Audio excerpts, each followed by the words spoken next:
जय हिंद। नमस्कार बच्चों। आज हम आचार्य रामचंद्र शुक्ल जी का जीवन परिचय पढ़ेंगे। देखेंगे इनका जीवन परिचय क्या है। सबसे पहले हम इनका संक्षिप्त जीवन परिचय पढ़ेंगे। संक्षिप्त जीवन परिचय पढ़ने के बाद ही हम इनका विस्तृत जीवन परिचय एवं रचनाएं पढ़ेंगे।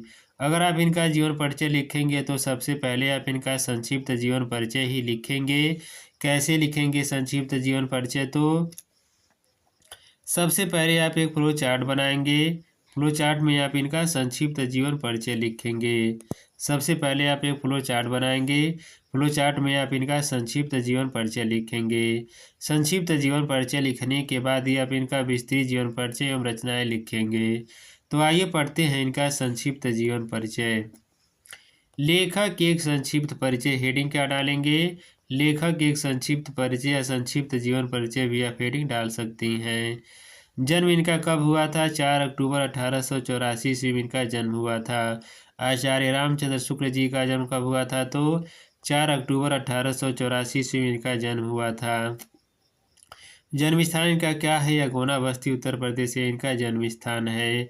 पिताजी का नाम क्या है? तो चंद्रवली शुक्ल इनके पिताजी का नाम है। पिताजी का नाम क्या है? तो चंद्रवली शुक्ल इनके पिताजी का नाम है।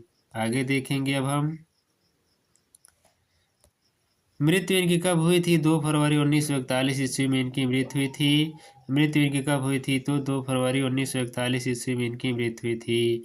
शुक्ल युग के प्रवर्तक ही कहे जाते हैं। भाषा इनकी क्या है? तो खड़ी बोली है। यहाँ हमने आचार्य शुक्ल जी का संक्षिप्त जीवन परिचय पढ़ा है। संक्षिप्त जीवन परिचय पढ़ने के बाद आगे अब हम इनका विस्तृत जीवन परिचय एवं रचनाएं पढ़ेंगे। जीवन परिचय यहाँ पर हेडिंग डाल देंगे। जीवन परिचय हेडिंग डालने के बाद हम इनका विस्तृत जीवन परिचय लिखना आरंभ करेंगे। तो आइए पढ़ते हैं अब इनका विस्तृत जीवन परिचय। हिंदी के इस प्रतिभा संपन्न साहित्यकार का जन्म 4 अक्टूबर 1884 ईस्वी में बस्ती जिले के अगोना नामक ग्राम में हुआ था। इनका जन्म कब एवं कहाँ हुआ था? तो हिंदी के इस प्रतिभा संपन्न साहित्यकार का जन्म 4 अक्टूबर 1884 ईस्वी में बस्ती जिले के अगोना नामक ग्राम में हुआ था।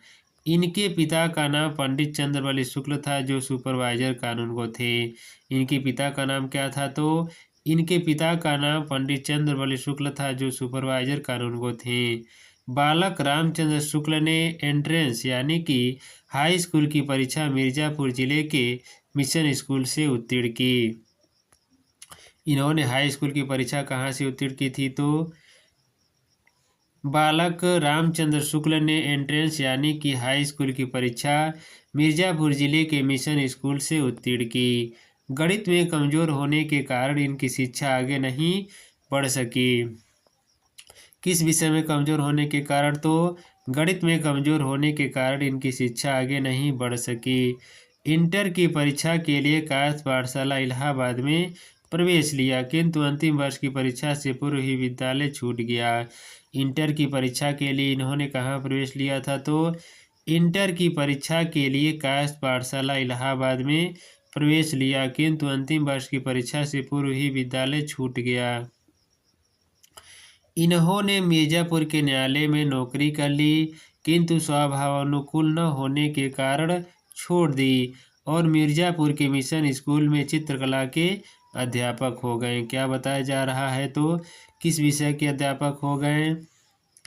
इंटर की परीक्षा के लिए कायस्थ पाठशाला इलाहाबाद में प्रवेश लिया, किंतु अंतिम वर्ष की परीक्षा से पूर्व ही विद्यालय छूट गया।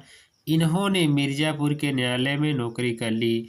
इन्होंने कहाँ पर नौकरी कर ली थी? तो इन्होंने मिर्जापुर के न्यायालय में नौकरी कर ली, किंतु स्वभावानुकूल न होने के कारण छोड़ दी और मिर्जापुर के मिशन स्कूल में चित्रकला के अध्यापक हो गए। किस विषय के अध्यापक हो गए? तो मिर्जापुर के मिशन स्कूल में चित्रकला के अध्यापक हो गए।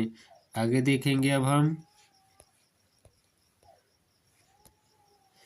इसी 20 स्वाध्याय से इन्होंने हिंदी, अंग्रेजी, संस्कृत, बांग्ला आदि भाषाओं का अच्छा ज्ञान प्राप्त कर लिया और पत्र पत्रिकाओं में लिखना आरंभ कर दिया। क्या बताया जा रहा है? तो इसी 20 स्वाध्याय से इन्होंने हिंदी, अंग्रेजी, संस्कृत, बांग्ला आदि भाषाओं का अच्छा ज्ञान प्राप्त कर लिया और पत्र पत्रिकाओं में लिखना आरंभ कर दिया।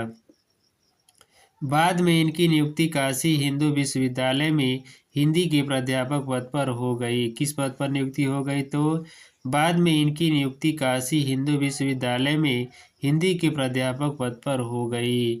बाबू श्याम सुंदर दास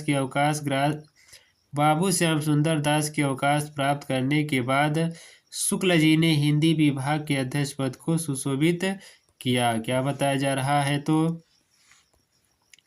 बाबू श्याम सुंदर दास के अवकाश प्राप्त करने के बाद शुक्ल जी ने हिंदी विभाग के अध्यक्ष पद को सुशोभित किया। इसी पद पर कार्य करते हुए 2 फरवरी 1941 ईस्वी में आप स्वर्ग सिधार गए। इनकी मृत्यु कब हुई थी? तो इसी पद पर कार्य करते हुए 2 फरवरी 1941 ईस्वी में आप स्वर्ग सिधार गए। देखेंगे इनकी प्रमुख रचनाएं कौन सी हैं। प्रमुख रचनाएं जानेंगे इनकी कौन सी प्रमुख रचनाएं हैं। शुक्ल जी एक उच्च कोटि के निबंधकार ही नहीं अपितु युग प्रवर्तक आलोचक भी रहे हैं। इनकी कृतियां इस प्रकार हैं। देखेंगे इनकी कृतियां कौन कौन सी हैं। तो निबंध संग्रह इनके कौन से हैं? तो चिंतामणि भाग 1 और 2 तथा विचार भी थी। इतिहास इन्होंने कौन सा लिखा है? तो हिंदी साहित्य का इतिहास इन्होंने लिखा है। इतिहास इन्होंने कौन सा लिखा है? तो हिंदी साहित्य का इतिहास इन्होंने लिखा है। आलोचना की रचनाएं कौन कौन सी हैं? तो सूरदास रस मीमांसा त्रिवेणी ये इनकी आलोचना की रचनाएं हैं। संपादन कार्य इनके कौन से हैं? तो जासी ग्रंथावली, तुलसी ग्रंथावली, भ्रमर गीत सार, हिंदी शब्द सागर, काशी नागरी प्रचारी पत्रिका, आनंद कादम्बनी का इन्होंने संपादन किया था। इनकी रचनाएं कौन कौन सी हैं? तो निबंध संग्रह इनके कौन से हैं? तो चिंतामणि भाग 1 और 2 तथा विचार भी थी। इतिहास इन्होंने कौन सा लिखा है? तो हिंदी साहित्य का इतिहास इन्होंने लिखा है। आलोचना की रचनाएं कौन सी हैं? तो सूरदास रस मीमांसा त्रिवेणी ये इनकी आलोचना की रचनाएं हैं। संपादन कार्य इनके कौन से हैं? तो जासी ग्रंथावली, तुलसी ग्रंथावली, भ्रमर गीत सार, हिंदी शब्द सागर, काशी नागरी प्रचारी पत्रिका का इन्होंने संपादन किया था। आनंद कादम्बनी का भी इन्होंने संपादन किया था। ये हमने इनकी प्रमुख रचनाएं पढ़ी है। मिलेंगे नेक्स्ट क्लास में। जय हिंद, जय भारत।